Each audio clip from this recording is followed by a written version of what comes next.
fiction, science fiction, horror, fantasy, crime, LGBT, thriller. You have now entered the House of Mystery with your hosts, Eric Shapiro, David North Martino, John Copenhaver, and Al Warren. Heard on KCAA 106.5 FM Los Angeles, 102.3 FM Riverside, and 105.0 AM Palm Springs. Welcome back into the House of Mystery. I'm Al Warren. Mr. Dave Martino is in the house. I'm in the house. Yeah. In the basement. In the basement. Practicing judo. That's right. All sorts of stuff. So what is that difference? When people say judo and karate. Yeah. What's the difference? Well, the difference basically is, there are different styles of judo and karate, but with judo, it's more of a throwing art, whereas karate is more punching and kicking. And that's just a very simple definition. Well, you're talking to me. We want to. Yeah, we got to keep it. We got to be really basic. That's right. It's Monday. It's got to be basic, stuff. So now, do you ever use any of that when you're out Christmas shopping? Yes. Yeah, Black Friday. Gonna toss some people here and there. You're that main guy that does that when there's one item in a shelf and there's that lady going for it and you're going for it, and instead of you go for the package, you go for her and you throw her, kick her. That's right. Yeah, and then jump and flip around like 3 times and grab it from the top shelf. So you must notice it when it's really fake on movies or TV. Well, you can tell that it's been it's totally choreographed. Yeah. I guess, does that ruin it for you? Like when you watch Keanu Reeves and they're doing all that stuff and just kind of go, oh, that's kind of too far? No, it's fun.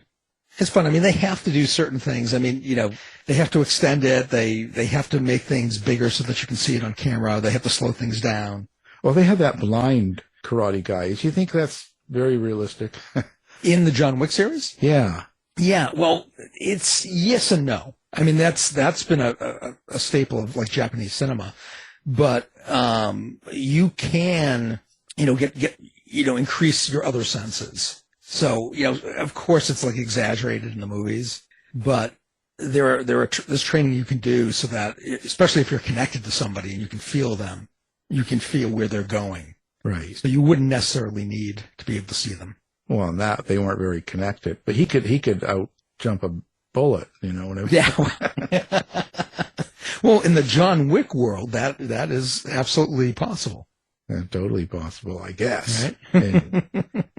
Well, today we've got another great writer, and he's got a mystery series, the Dana Forsythe Mysteries. And it looks like we're on book 1 of the series, and it's called The Sand Garden. So, Mr. Stan Jones, welcome to the show. Hey, it's good to be here, and I should note for the record that I'm married to a superwoman who has a 6th-degree black belt in karate. So I'm a very respectful husband. Well, I guess you'd have to be. Yes. Absolutely. It's not like there's a whole lot of choice there, is there? Absolutely not. Do you find that when you write and get into stories, if you ever use sort of people fighting, do you ever kind of take guidance from her? That's a good question, and I have not, because mostly in my stories, I guess the fighting consists of people pointing guns at each other. So there's not much opportunity for kicks and punches. But it's something I should consider, probably. Yeah, God, because that's great to have that kind of... Have a source in the house. Yeah, in-house sourcing, right? And God, or you could always just add like a super ninja to each story. Recurring character, maybe. Yeah. Just kind of name it after Dave, but then get your wife's kind of info and then kind of have them jump into the scene for no reason at all. We know there is in the series a recurring kind of mystery figure who's an outlaw biker named the Chaplain. There's no reason he couldn't be a whatever belt in karate. Yeah. Maybe I'll adapt him for the purpose. Yeah, because you just never know. And that can be the action scene, right? Yeah. Has nothing to do with the story. Yeah. I'll try to weave it in somehow. Yeah, just have him go into the store and he has to fight off a gangster or something. I don't know. So the Sand Garden and this Dana series, Dana Forsythe, what is the premise behind this? Like, you must have, whenever I see this, when you're saying mysteries, obviously this Dana character is going to be several books. Right. So you kind of have something in mind for this character then, right? I do. And it kind of goes back to how I became interested in writing something like this. I live in Alaska, which obviously is quite away from Palm Springs. But a few years ago, I started going down there from time to time to visit a dear friend who would snowbird down there with his wife, and they had a place and everything. And so they'd go down there in the winter and spring, and I'd go visit. And Palm Springs was about what you'd expect, really nice and beautiful and pleasant. But I did some roaming around with my buddy, and I discovered that down at the south end of the same valley, the Coachella Valley, things are really different. There's a huge dying lake down there called the Salton Sea. It's a giant squatter camp called Slab City, and a weird religious shrine in the desert called Salvation Mountain. And the contrast was just so striking. I said, there's got to be some stories here. Plus, in some ways, the desolateness of that desert and the conditions at the south end of the valley reminded me of rural Alaska, where I've written another series that's set called the Nathan Active series. So I said, hey, you've got to write a book about this. So I needed some excuse for somebody who would range around the whole length and breadth of that valley. And finally, I came up with Dana Forsythe, who is a cop's widow and an ex-cop herself who's turned to private investigation after quitting cop work. And when she was a cop, she actually worked down at the south end of the valley for the county sheriff's office down there. So that was kind of the setup. Somebody, a protagonist who would let the stories range around the Coachella Valley. And she's a midlife woman. If I had to imagine this as a series, it would be a Netflix series called Dana, and Dana would be played by Natasha Lyonne, because Dana, is kind of a little bit of a hard ass, and Natasha Lyonne just has that vibe. So it's that kind of a story. And in the course of this first book, Dana discovers that her beloved late husband, actually had been cheating on her for years, had sired twins with his mistress. And this story starts when the mistress is murdered about 8 months after Dana's husband's death. Mistress is murdered, and this chaplain character drops off the orphans on Dana's patio and says, I don't know what else to do with them, so you got to take care of them. And off we go. It's quite a story. So did you come up with that storyline first, or did you have kind of your main character all set up first? Well, I have a co-author on this book, and I should give full credit to her. Her name is Mary Washy, and we actually were starting something that has now kind of turned into the second book, just at the very beginning of it. And she said to me, I had a dream about redheaded twins. And somehow that turned into this story. Now, in fact, these twins are one of each flavor, and I guess you can't have two redheaded twins unless they're identical. So only one of them is redheaded. But odd as it may seem, that one image of orphan twins dropped off on a patio was that's how this started. Mary Washy, now you've written other books with her and stuff. I was beginning to think maybe she wasn't real. You just made her up. You were thinking she was actually ChatGPT, weren't you? Yeah, or either she's just like some imaginary, or maybe that's your other name. Right? My alter ego. Yeah, right. Maybe that's, Yeah. How do you get into a female character then? Are you relying on Mary more as being Dana's voice, or could you do it? Well, that was kind of my reason for recruiting her. If I was going to tackle a female character, I kind of always wanted to, because women have always been a fascinating study for me. The female psyche is so different from the male psyche that I just wanted to try it. And I thought if I had a woman aboard, more likely that I could pull off a successful female protagonist. And I do think it works pretty well. Mary made a really serious contribution to that, but it wasn't like she wrote the Dana interior monologue or anything. It was kind of more suffused throughout the project. Right. Would you have to put yourself in a different frame of mind? Like, how do you how do you get into the scene of writing from, let's say, Dana's voice? Is it just all research? It's a mixture of research, mixed with, I should say, kind of a long study of the obstacles that face women in navigating a male-dominated world, even still today, and just thinking about, well, what would it be like to be in that situation and have that female background. I also ran it by family members and a few select readers, but both of my adult kids now are writers of some flavor or other. So I got as much of a reality check on this from female readers as I could. My particular request of them was, all right, if you see a point where you say, no, a woman wouldn't do this, a woman wouldn't react that way, please let me know. There actually wasn't much of that, so I guess it just worked reasonably well all along. So you really actually dress up as Mary Walsh and pretend you're Dana. Right. Well, and hang out. That's and right. This is how you that's how you figure it out. Yeah. I thought so. Absolutely. Yeah. See, we're starting to find out the real story here. It's real detail. Well, it's interesting. So now, you kind of had this storyline, and you kind of got your character. How do you get to the point of deciding what you want your character to go throughout this story? That's a really excellent question. And one way to write a story, and it's sort of my way, is to have at least a general idea of where it's going, but at the same time, write scenes that get you, as the author, and your protagonist in some kind of trouble that you have to write your way out of in the next chapter. Always desirable to end a chapter with something that makes the reader say, oh my God, what now? Right. So you're that mean guy that makes it so a reader can't just put the book down and go to bed. Ideally, after this new one came out, I got an email from a reader who said, I hated to see it end. I love the characters, I love the dialogue, and I love the setting. I didn't want it to end. It's always good to hear that. Well, how do you keep track of the continuity within the story, or even within the series? Especially with a series, do you have a series Bible? Do you have some sort of tools? How do you go about making sure that everything kind of adds up? Yeah, good question. I don't have a Bible per se, but I have a lot of notes on that sort of thing. All digital, very little on paper these days in this modern age. And of course, by the time I finish a book and it goes out for publication, I've probably only read it 100 times or so.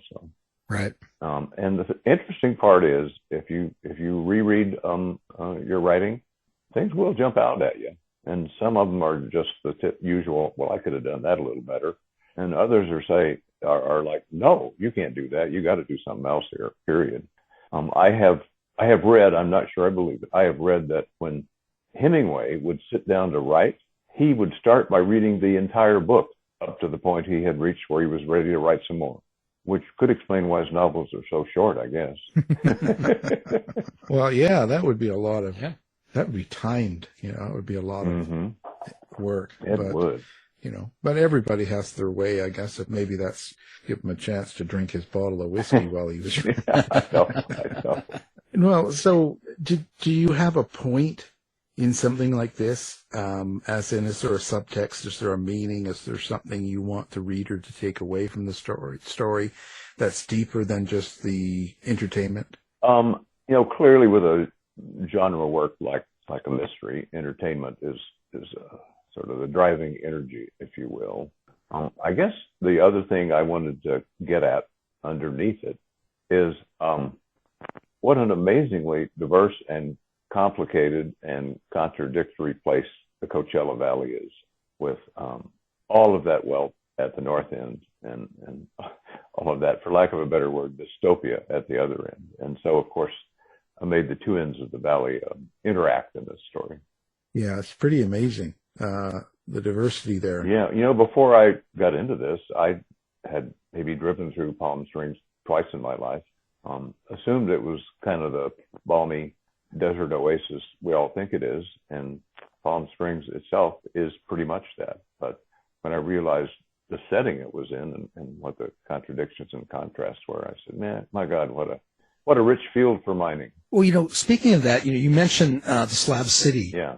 Can you tell us a little bit about that? What's it like, and did you visit that area to write the book? I have visited the area several times and spent a night or two. I actually found, believe it or not, an Airbnb in Slab City. It was run by a guy who seemed to live in a tent. His name was Spider, and I stayed there with my co-writer Mary Washi, and we stayed in a little camp trailer that had absolutely no connections, and the only way to keep the door closed was with a bungee cord.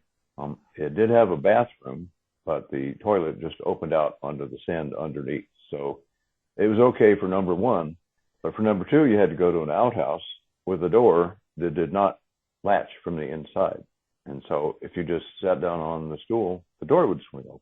As a consequence, whenever we needed to go to the restroom in a way that required sitting, both of us would have to go. So one could stand outside the outhouse and hold the door closed. So that was our accommodations in Slab City. $40 a night. 5-star. Yeah, $40 a night, I think it was. So here's what Slab City is like. Slab City in World War II was a Marine training base, and it covers 1 square mile exactly. And when the Marines left, they took out everything except the slabs that the buildings had stood on, and the water and fuel, and I assume sewage tanks that had serviced the place. And so the home, squatters discovered this place and came in and started camping on the slabs. And believe it or not, in the tanks. They actually live inside those tanks. And it has a year-round population that is fairly low, 150 to 250 people, I think. But in the winter, it has a bunch of snowbird RV campers that come in there and camp because it's free. And these are more or less normal people. The core population, the people who stay there year round, and if you've been to Palm Springs, that area, you know that it's really tough to be there in the summer. And of course, there's no air conditioning in Slab City. But there are people who do it, stay there year round. God help them, but they're pretty dysfunctional. A lot of them are old. There's a lot of drug problems. There's mental illness. It's very dystopian. And I think they have a fairly high death rate there. I'm not sure anybody tracks it seriously, but if you read the Slab City Facebook groups, and yes, they have a lot of those, you can read about all the deaths there. And I remember one post where somebody said something along the lines of, be careful of the effing desert, it'll kill you. So it's hard country down there, I'll tell you. I've never seen anything quite like it. Well, what's the lifestyle like then? What do people do down there? Nothing? They're just... Well, I think mostly nothing. They, particularly in hot weather, they only come out at night. There are a few entertainment type things down there. There's actually some kind of old concrete pond. Come to think of it, it could have been a sewage settling pond when it was a Marine base that's been turned into a skate park. And they have a performance venue called The Range. And every night on Friday, every Friday at night, they have a series of acts that come up and perform on the stage at The Range. One of the more interesting things about the place is a camp called East Jesus. And it's an art camp. And outside the living space in that camp, which is like a real house, or at least a building, outside that living space, there's a big open air art gallery with some truly bizarre sculptures. And the people at East Jesus actually, as I understand it, bought the land that camp is on, which provoked a lot of outrage among the true slabbers, of course, who don't pay for anything. And the East Jesus people will have a sign on the door to the living part along the lines of, don't come in here or we'll kill you. And who knows if that's bluster or real, but I have not gone in there. Oh, you didn't perform there? No, I did not. Yeah. So Slab City is just endlessly fascinating if you're sort of a student of dystopia, as I am.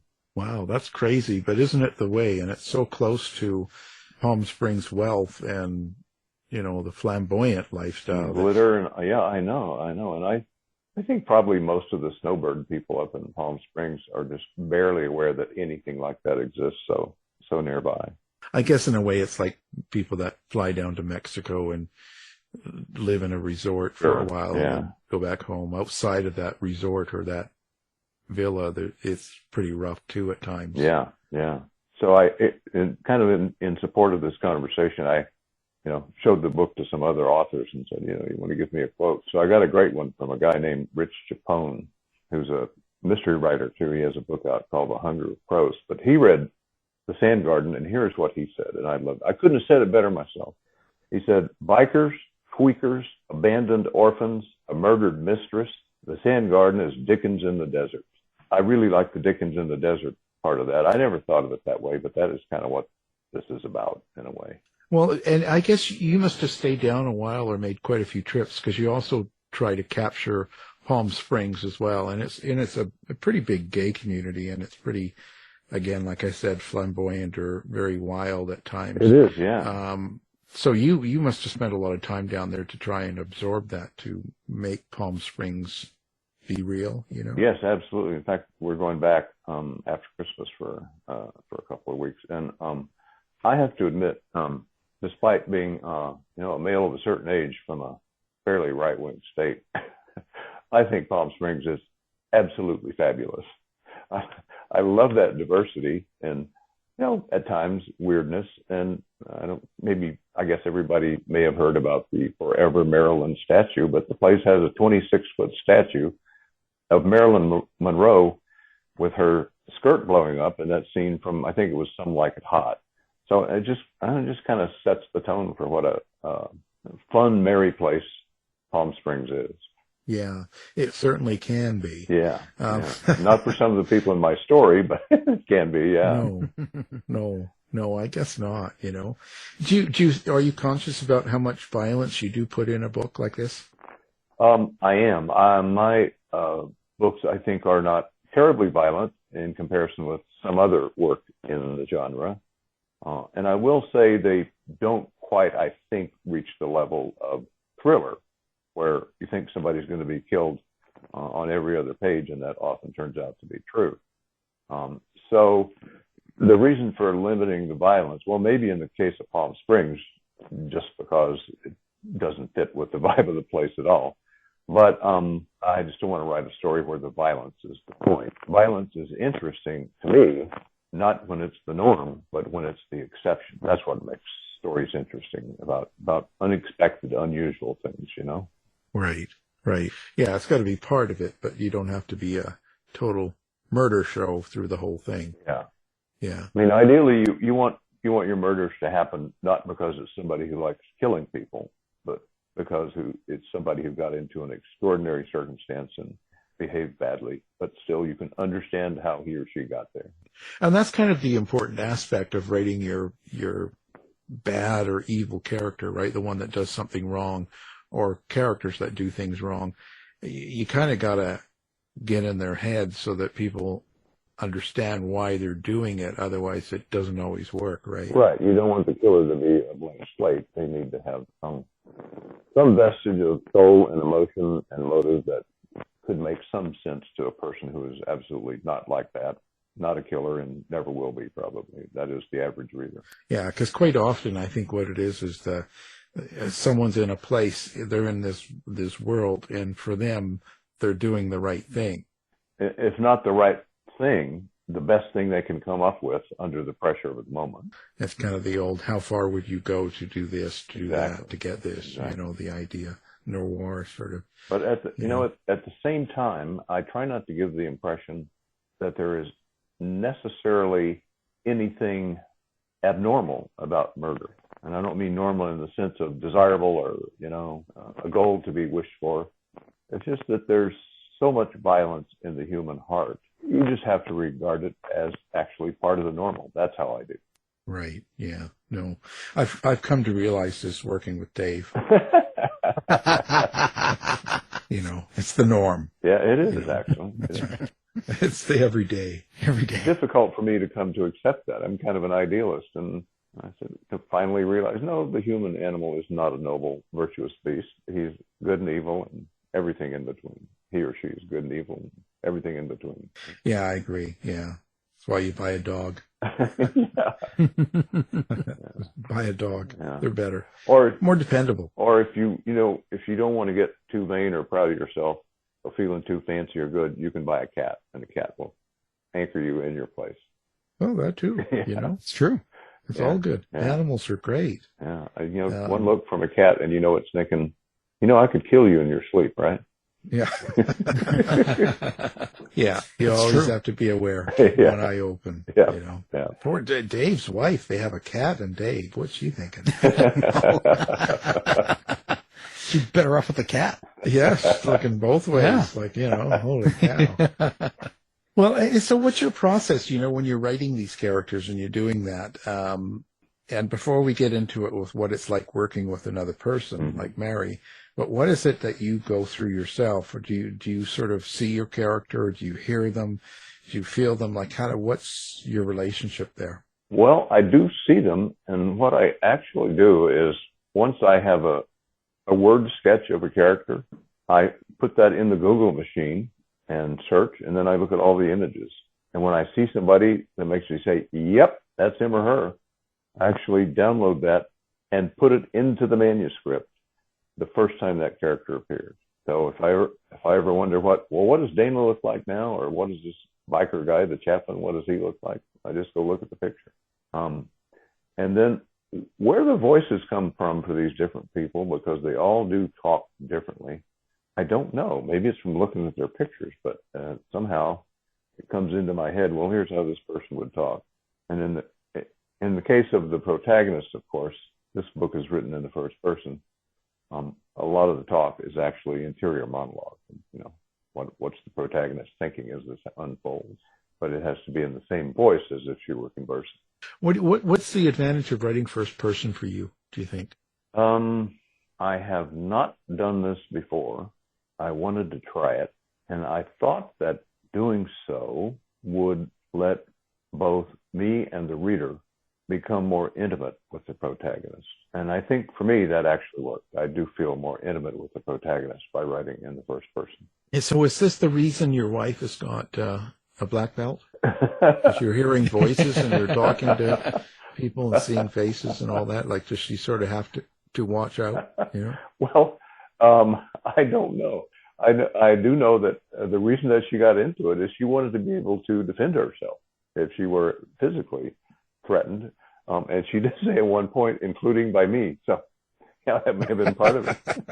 I will say, I'm not, have never been that kind of a guy, but she said that. Yeah, that's right. All the knives are hidden. Yeah, right. And she's getting a practice on you, right? No, she doesn't. I did try it for a while and soon realized it wasn't for me. So she's definitely the karate master or mistress in the house. Well, with your characters, do they ever surprise you while you're writing, especially now that you've tried first person? Do they surprise you and take the plot in different places than you expected, or they do? Have you found that you're more in control? They do, and they come up with interesting devices sometimes. And here's an example. So the story, in part, is about Dana dealing with the fact that her beloved husband, who was killed in the line of duty as a cop, betrayed her and had this secret mistress she knew nothing about, and had 2 kids with this mistress. And Dana, unfortunately, could not give them any kids. Completely devastating to her. And to explain the ongoing dynamic of this plot, as a private investigator, she often works for an attorney, criminal defense attorney named Ike Stogel. Well, it turns out that Ike gets the job of defending the accused killer of Dana's husband's mistress. And Dana, very reluctantly, ends up working for the defense. So she's completely immersed in this thing of what happened to this mistress and what was going on with her and the dead husband. So the book goes on. And at some point, Dana said to me, Stan, we need another character. I want to have conversations with my dead husband. And I don't need him to be a ghost. He's just going to be an imaginary psychological device I use for my own comfort and healing. So we named him Imaginary Frank. And 2 or 3 times in this book and in every subsequent book, at least for a while, Imaginary Frank is going to show up and have a conversation with Dana. Now, Frank, in his life, was a huge fan of the Ford Crown Victoria, which back in the day, and still in some places, is the cop car. And he loved the Crown Vic, and he had one that he drove personally. So when he shows up to talk to Dana, he always arrives in his Crown Vic, and they have a talk. And then he drives away with a Partagas cigar, clutched between the index and second fingers of his left hand, and he waves goodbye with it and drives out of her life for a while. How do you incorporate that into a story? Like, so when you're writing something like that, how do you explain that? Well, it's made pretty clear the first time he shows up that she is not crazy. She does not think he's real or a ghost. She understands he's just a psychological or emotional device that her emotional torture and grief have come up with as a way for her to process her grief and anger at this husband who betrayed her. And that's the extent to which it's explained. It's if you like, a psychological indulgence, and she knows what it is. She's not nuts. She just invented this way of talking to her dead husband, and he talks back to her. And from time to time, she'll ask him a question about the case, and he will say, "I don't know. I only know what you know," which is another reminder that he's just, a figment of her imagination, if you will. And anything they talk about and whatever answers he gives is because she knows the answers. And at some point, I think in the new story, she's going to ask him some question, and he's going to say, "I only know what you know." And somehow that's going to ring enough of a bell that she's going to figure out the current thing that's puzzling her in the story. He's a sounding board, in some ways, I guess, a sounding board. Yeah, it's kind of it's an interesting idea. I like it. Yeah, I introduced it late in the game when I was writing The Sand Garden. And I ran the idea by a couple of people, and they said, "Yeah, it sounds interesting." And then I tried it and ran it by them again, and they said, "Yeah, it works." And some of it actually arose from the fact that I said, there's a lot of interior monologue in the story as we watch Dana figure things out. So could we turn some of it into dialogue? Dialogue's always better than interior monologue if you can pull it off. So I thought about, well, should you have it with this lawyer guy she works for? Should you have it with the chaplain? She has an assistant, maybe with the assistant. And somehow I said, oh, no, why doesn't she just have it with her dead husband? That's part of where Imaginary Frank came from. Got a lot going on in your mind there. I know. Well, one of the things I've learned as a writer is that I have bright ideas syndrome. And that's when you wake up or go to sleep or you're eating lunch and you have this bright idea and you are absolutely convinced it is brilliant. It'll turn the book into a masterpiece that will live forever. So I've also learned that when you have one of those, you should let it cool off for a day or two and then think about it again. So I thought maybe Imaginary Frank was one of those bright ideas that deserved a speedy burial. But I kept liking it and thinking that it would work. And in the end, it stayed in, and I still think that's working. And readers like it too, I think. That's what I've heard. Are you writing for your readers then, too? I mean, of course you are in a sense, but when you've written before, so when you write a book like this, and while you're doing the process, are you thinking about your readers and what they're thinking of the story or what they will think of what you're doing? Well, I am. I mean, and one particular thing you always think about is, will the reader get this? How much do you need to explain to make sure they understand it without insulting their intelligence by over-explaining it or boring them by over-explaining it? So that is always on my mind. And to some extent, there's always the question, well, who is the actual mystery reader likely to be? In my experience, it's way more women than men. So I often think, even with my other books, the Nathan Active series, which has a male protagonist, I'm always thinking, well, how would this land with a woman? Would this work with women? And that's why even today, after all the books I've written, I still have a few women I ask to read my stuff to make sure I'm not going off the track in that regard. Right. That's going to be one of the hardest things then in writing mystery fiction. What's that? Trying to guess how the reader will react? Yeah, trying to gauge what will work and what won't. And also, like when you said, the reader's got to understand. So like when you're doing something like she's talking to her dead husband, Mm-hmm. they've got to know what's going on, sort of like you've got to explain it and not overdo it. But, you know, that's going to be a really hard challenge, I would think. Well, you're right about that. It is, and it's a critical challenge. You have to get something as weird as imaginary Frank Wright, or it could just break the story, right? So one thing I I really try to do is whenever I write something that's not an action scene, not just a clean-cut dialogue scene, I really try to think, all right, I've got 100 words here. Which ones can go? And if you really start looking at something and whacking at it, you're always shocked about how many of your words are not really needed. So boiling it down to its essence is a big part of dealing with exposition, background exposition and explanation and stuff. Right. I really get that when I'm editing radio shows. Yeah. No. Because I do the segments for the ads where you take a bit out of something that someone's saying, some point, and a lot of times you have to make it, let's say, 20 seconds, so then you have to cut bits. But it's easy. I've learned to be able to cut words where people can still understand the point, but they don't need all that filler. Yeah.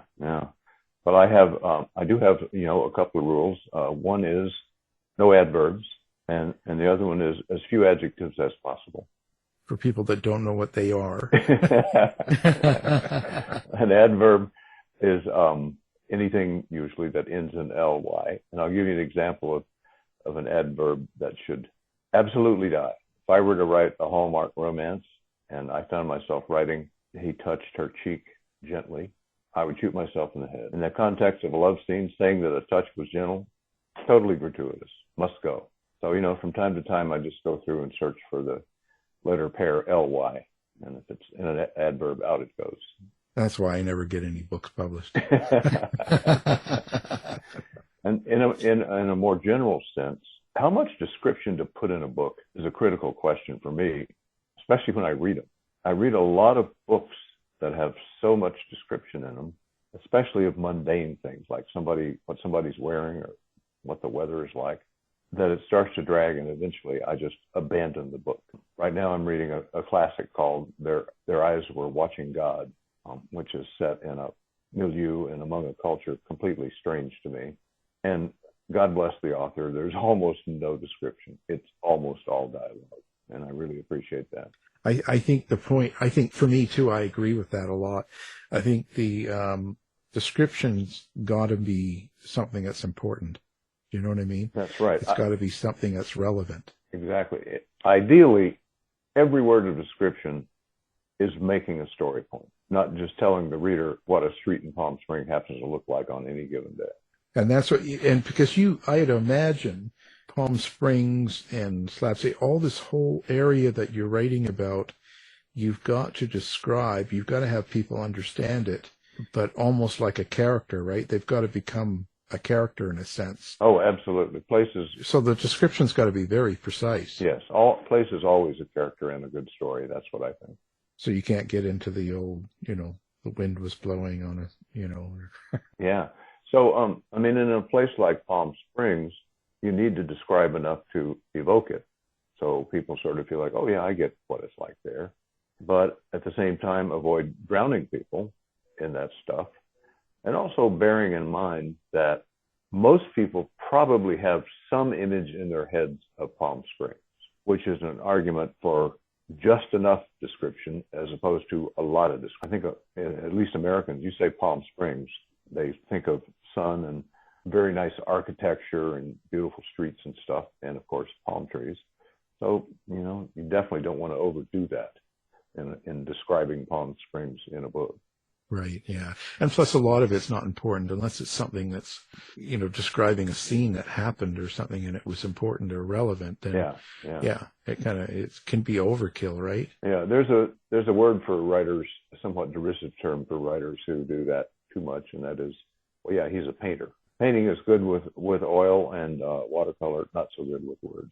And so I guess you capture the essence of Palm Springs by actually hanging out. So you were going to all the bars and drinking with the boys and all that. Is that how you kind of? Well, I wish I had time for more of that, but I don't. But what I do is I frequent a lot of Palm Springs Facebook groups. So and the same for Slab City, actually. It's amazing what you can learn about a place from hanging out in those Facebook groups, because the people that get on there are fairly unfiltered, and they tend to talk about real stuff that's going on in their lives and what it's like.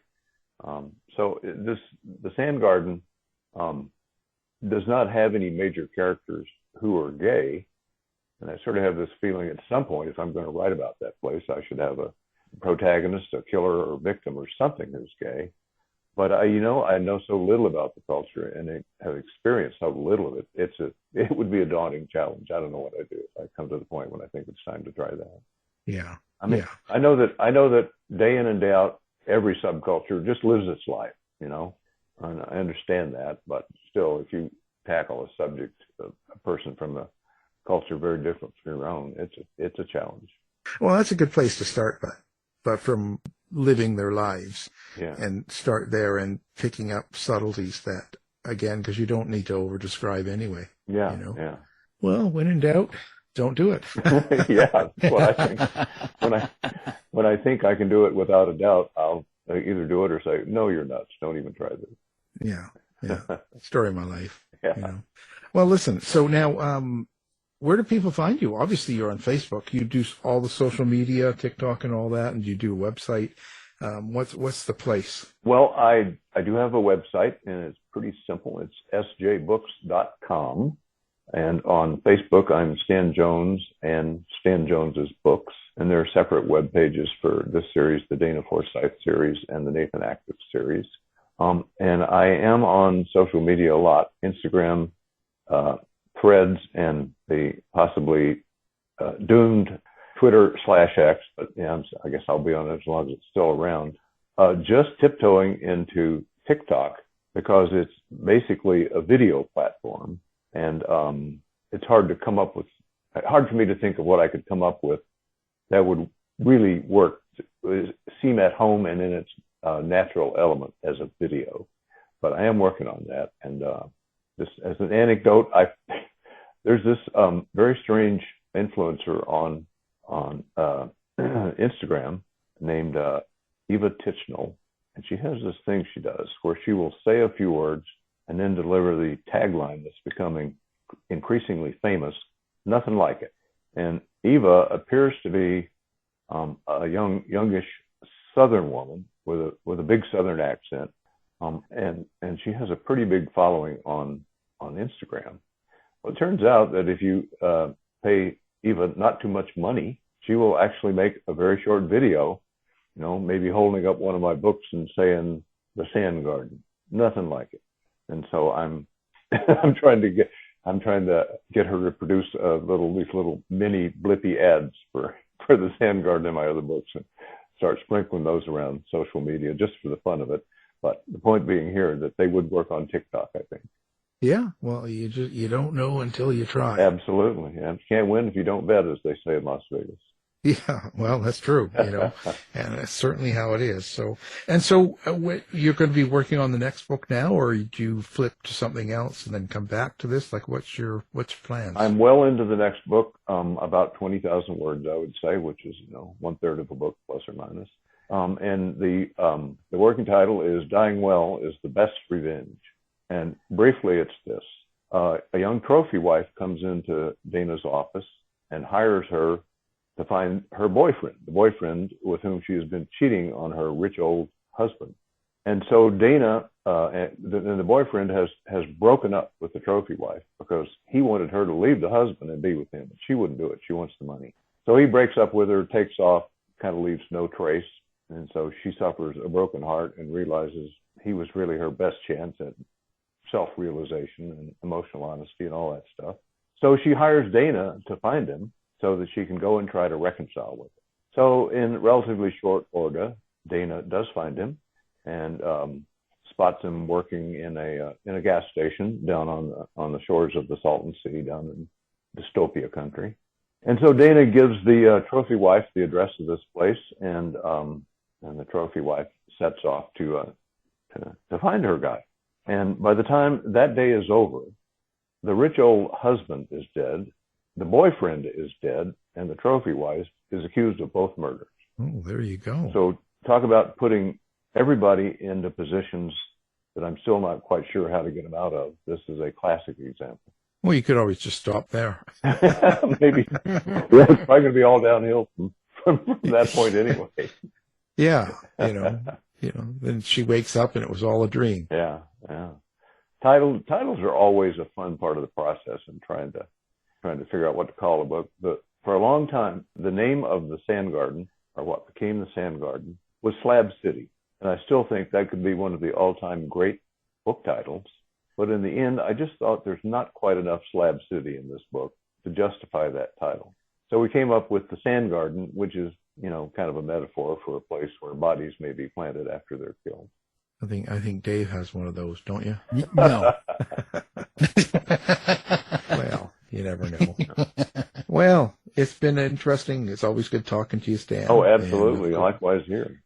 And, of course, the book, Yeah. Sand Garden. That's right. Dana Forsythe Mysteries. Right. So available everywhere, of course, Amazon and all the other places that people buy books.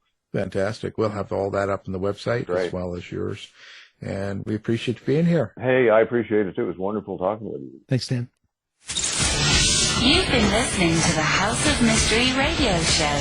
To find out more about our guests, hosts, or show, go to www.houseofmystery.com. Show's over for now. Was it as good for you as it was for me? Yeah. Good night. This has been a production of Something Weird Media. I'll be back.